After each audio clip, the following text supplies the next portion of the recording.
Λοιπόν, καταπληκτική μαλάξα, βλέπουμε τα Χανιά κάτω και τη Σούδα. Γι' αυτό ξεκινάω αυτό το βίντεο από εδώ πέρα, μου αρέσει πάρα πολύ αυτή η θέα. Ένα από τα αγαπημένα μου μηχανάκια. Είναι ένα μηχανάκι από τη συλλογή μου, το οποίο το κυκλοφοράω κανονικά. Το κυκλοφοράω καθημερινά. Το έχω πάρει πριν από χρόνια, δεν το έχω αγοράσει εγώ καινούριο. Κάποιος άλλος το αγόρασε και αυτός μάλιστα, ενώ ήταν κίτρινο με γκρι σκελετό, όπως κανονικά πρέπει να είναι αυτό το μοντέλο, έβαψε κόκκινο το μηχανάκι, το τεπόιστο δηλαδή, και κόκκινο το σκελετό. Και έκανε πολύ καλά, διότι είναι πάρα πολύ όμορφο. Επίσης, τα τελικά τα μαύρισε και του πάνε μια χαρά. Ομολογώ ότι τα αισθητικά που έχει κάνει πάνω στο μηχανάκι, αυτός ο κάποιος δεν ξέρω πού στο βάθος του χρόνου, είναι πάρα πολύ ωραία. Το μπροστινό φτερό, το carbon, είναι γνήσιο. Και υπήρχε και σαν αξεσουάρ για αυτό το μηχανάκι τότε και ένα μικρό φεριγκάκι που έμπαινε μπροστά. Πολύ, πολύ καλό. Λοιπόν, να πούμε ότι έβγαινε στο κίτρινο χρώμα που ήταν πολύ της μόδας τότε. Αυτό ήταν κίτρινο, μαμά. Ένα κίτρινο, βγαίναν και τα Ferrari και τα Fiat, όλα τα Sport βγαίναν τότε με ένα κίτρινο εκεί στα 90s. Ήταν φυσικά στο κόκκινο της Ducati, αλλά πάντα με γκρι σκελετό. Και φυσικά και μια έκδοση που ήταν ελαφρά πιο φτηνή, η οποία λεγόταν Dark και ήταν μαύρο ματ. Όσο αφορά την κατάσταση, εγώ είπα το κυκλοφορώ το μηχανάκι κανονικά, δεν είναι κλεισμένο σε κανένα δωμάτιο και μου αρέσει πάρα πολύ. Θέλω να σας πω, και πρέπει να ξέρετε κι εσείς, ότι η ιστορία της Ducati και το ότι έχουμε σήμερα Ducati οφείλεται σε αυτό το μηχανάκι. Αν οι Καστιλιόνι, η Γκατζίβα δηλαδή, δεν είχαν αγοράσει και προσπαθήσει να ανορθώσουν την πεθαμένη Ducati, δεν θα συνέβαινε τίποτα φυσικά με τα 750 F1 και με όλα αυτά τα μηχανάκια που ναι μεν είχαν πολλή ποιότητα πάνω, αλλά δεν πηγαίνανε βήμα. Έτσι.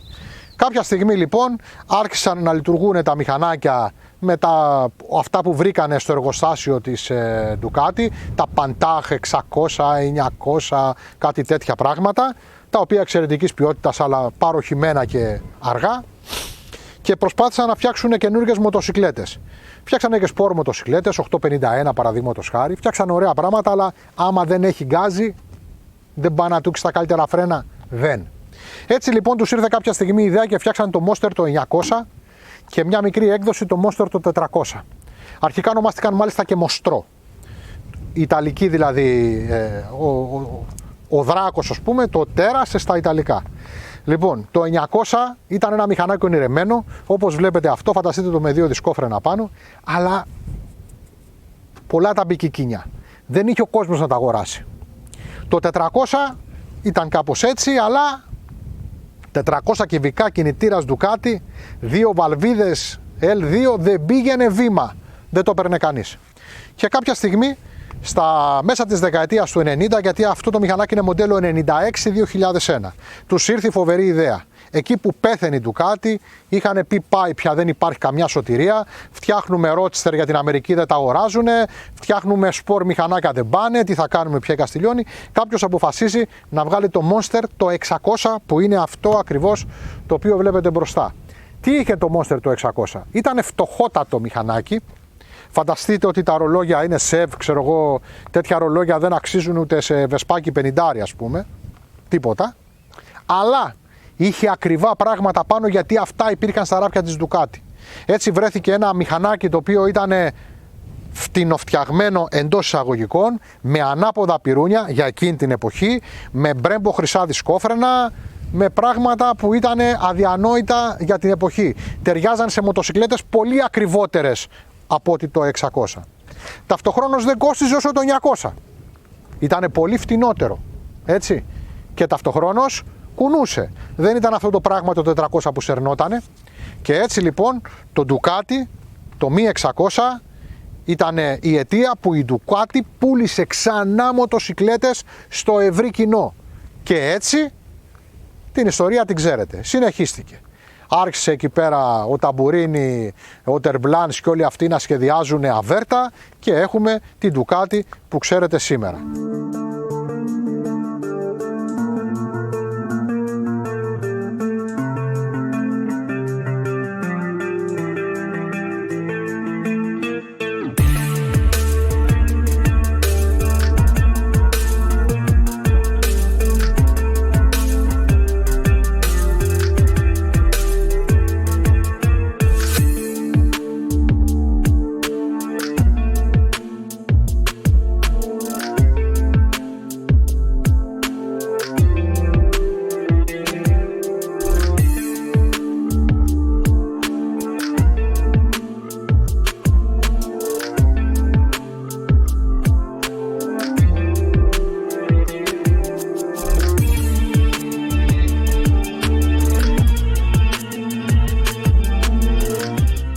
Τεχνικά, το μηχανάκι είναι περίπου στα 170 κάτι κιλά, 174 κιλά χωρίς τα ζουμιά του. Έχει την απόδοση των 54 αλόγων και 50 Nm. Αυτό σημαίνει ότι έχει πάρα πολύ ροπή. Το 50 Nm είναι πάρα πολύ ικανό νούμερο, εν αντιθέσει με το 54 άλογα φυσικά που δεν είναι τίποτα. Η τελική του ταχύτητα κάποτε ήταν στα 180, τώρα πάει καμιά 170. Αυτό που θα δείτε στο βίντεο, αν το βάλω τελικά το βίντεο, θα δείχνει 140 κάτι, αλλά το κοντέρ γράφει στο γάμο του Καραγκιόζη είναι περίπου τα 160-165 χιλιόμετρα.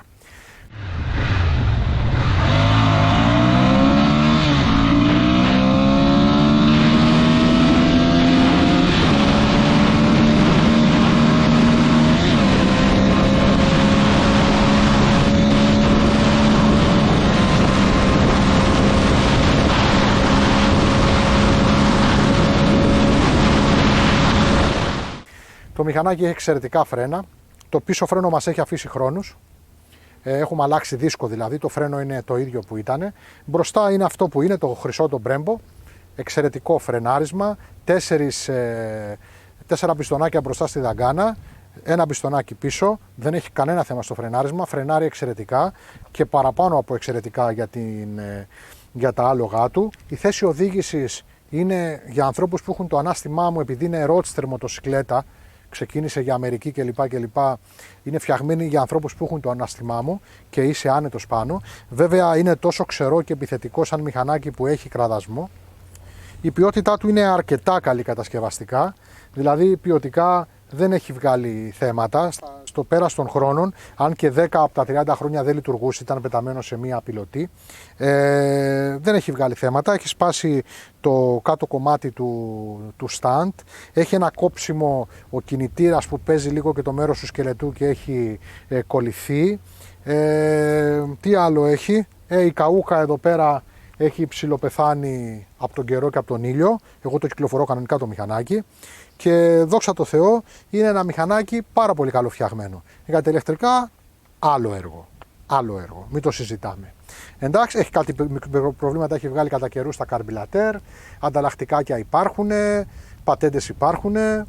It's okay. Το μοτέρ σαν μοτέρ δεν έχει παρουσιάσει ποτέ τίποτα. Αυτά λοιπόν όσο αφορά το τεχνοκρατικό κομμάτι αυτής της εξαιρετικής και πανέμορφης μοτοσυκλέτας. Πολλοί λένε ότι το μηχανάκι σου πάει πάρα πολύ. Κοίταξε, μάλλον είμαι πολύ χαρούμενη πάνω στο μηχανάκι γιατί μου αρέσει. Είναι μια πολύ καλή ευκαιρία να πουλήσεις το XTX επιτέλους και να κυκλοφοράς με τον Ducati. Τι σου έκανε το καημένο το XTX? Μπορούμε να πουλήσουμε το XTX και κάνα 2 μηχανάκια, να πάρουμε και ένα FTR 1200. Πολλά μηχανάκια θα είναι αυτά που θα πρέπει να πουλήσεις. Όχι ρε, σιγά δεν είναι. Γιατί να πάει και το XTX? Γιατί παλιό, πιο καινούργιο από αυτό, καμιά 15 χρόνια, παλιό.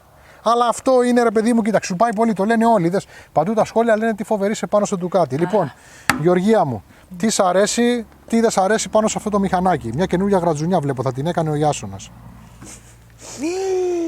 Τέλος πάντων. Ναι. Τι δεν μ' αρέσει. Αυτό έχει βαφτεί πριν από 20 χρόνια. Να πω μόνο τι δεν μ' αρέσει, θα σας πω μετά και τι μ' αρέσει. Αυτό που δεν μου άρεσε πάρα πολύ είναι ότι όταν θες να στρίψεις μερικές φορές είναι λίγο βαρύ, θέλει λίγο παραπάνω, εντάξει, το μόνο αυτό που θέλει μια μικρή παραπάνω δύναμη όταν θες να κάνεις, ξέρω εγώ, να πέσεις λίγο στο πλάι. Αυτό, τίποτα άλλο. Να το έλεγε κανείς άλλος που έχει οδηγήσει μόνο μοντέρνες μοτοσυκλέτες, αλλά εσύ που έχεις οδηγήσει και παλιά μηχανάκια, αφού ξέρεις ότι έτσι είναι. Ναι, όλα τα παλιά μηχανάκια είναι έτσι. Ναι. Θέλουν δύναμη, δεν παίρνουν με τη σκέψη. Ναι. Θέλουν δύναμη. Θέλουν λιγότερα από το Ninja. Ναι, θέλουν σφαλιάρα αυτό. Θέλουν όπως όλα τα παλιά μηχανάκια. Τα παλιά μηχανάκια θέλουν σφαλιάρα. Ναι, θέλουν μια σφαλιάρα. Το μόνο που με πείραξε είναι αυτό. Αυτό ήθελα να πω. Είναι σχεδόν λες και είμαι σε ένα πιο καινούριο μηχανάκι. Και τι είναι αυτό που σου αρέσει σε αυτό? Μ' αρέσει η θέση του, μ' αρέσει το στυλ της οδήγησης του, μ' αρέσει που σε κάνει να νιώθεις ευχάριστα και να θέλεις να γίνεις οδηγός αγώνων, τέλος πάντων. Προκαλεί επιθετική οδήγηση. Επιθετική οδήγηση. Γιατί ναι. έχει πολύ αγωνιάρα, δεν το βλέπετε εσείς, αλλά έχει πολύ αγωνιάρα θέση οδήγησης. Είναι πολύ βαθιά ο αναβάτης μέσα, αν και το τιμόνι τον σηκώνει απάνω. Οπότε έχει μία αίσθηση ότι είναι, ξέρω εγώ, ένας τύπος που οδηγά ένα τιμονάτο, ένας εντυλώσον με ένα ζιπιζέ, ας πούμε, κάτι τέτοιο, ας πούμε. Πώς να είναι και πολύ ψηλά. Και βγάζεις το πόδι, δηλαδή σε βοηθάει να τραβάς, να βγάζεις γόνατα. Βοηθάει πάρα πολύ στην επιθετική οδήγηση. Είναι αλήθεια αυτό. Δεν βγάζω γόνατα εγώ. Εντάξει, δεν βγάζεις εσύ, αλλά το λέω ναι. γενικά. Τι άλλο σου αρέσει? Πολύ η εμφάνισή του. Εντάξει, είναι πάρα πολύ όμορφο. η εμφάνισή του είναι αυτή που έκανε την Ducati να ζει μέχρι σήμερα. Επίσης Λοιπόν, τα φρένα του δεν με φοβίζουν. τα λάστιχα που έχω απάνω δεν σε φοβίζουν? Μη μου τα λες αυτά, μη μου τα Είναι λες. καινούργια τα λάστιχα, είναι ζήτημα να έχουν πάνω 2.000 χιλιόμετρα. Αλλά ξέρεις, όταν πεθάναν τα λάστιχά του, πήγα και βρήκα κάτι λάστιχα που είχα στην αποθήκη βγαλμένα από άλλο ένα μηχανάκι και τα βάλα πάνω.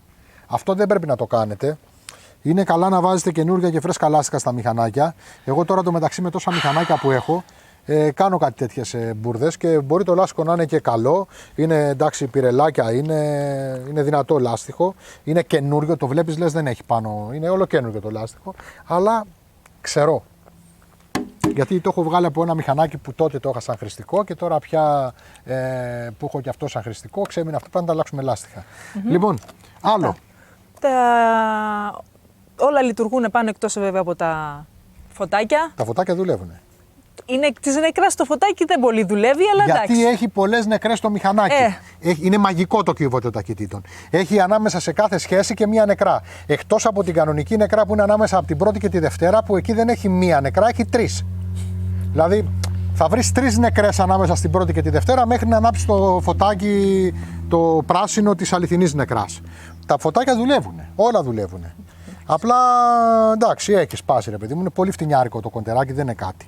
Δεν με πειράζει το Αυτά. ναι. Άλλο. Οι καθρέφτες είναι μια χαρά. Η εξάτηση είναι μια χαρά. Τα μεγαλύτερα προβλήματα που βγάζει το μηχανάκι φυσικά είναι επειδή έχει δύο μάτια όπως τα Ducati. Δεν κατάλαβα για ποιο λόγο έχουν αφήσει δύο μάτια. Ηλεκτρικά, ηλεκτρονικές, μάτια κλπ. Είναι στο γάμο του Καραγκιόζη. Ευτυχώς εκείνη την εποχή πριν από 15-20 χρόνια ή όταν ήταν καινούργιο πριν από 30 χρόνια τα πράγματα ήταν πολύ δύσκολα να αντιμετωπιστούν. Σήμερα όλα αυτά τα προβλήματα λύνονται πάρα πολύ εύκολα με μια ηλεκτρονική, με δύο ηλεκτρονικές από παπάκι. Κινέζικες, Kleinmein κατασκευής και το μηχανάκι λειτουργεί κανονικά. Αυτό. Τα ηλεκτρικά του είναι πάρα πολύ αναξιόπιστα. Πάρα πολύ αναξιόπιστα. Κατά τα άλλα, ουδέν. Εντάξει. Αυτό λοιπόν ήταν το Garage Episode του M600 Ducati. Δικαιωματικά σας είπαμε εμείς, κάναμε τον Garage Episode μας εμείς οι ίδιοι, γιατί είναι δικό μας. Και είμαστε πολύ περήφανοι που το έχουμε. Κάθε μέρα κυκλοφορούμε μαζί του και μας αρέσει πάρα πολύ. Ελπίζω να το ευχαριστηθήκατε.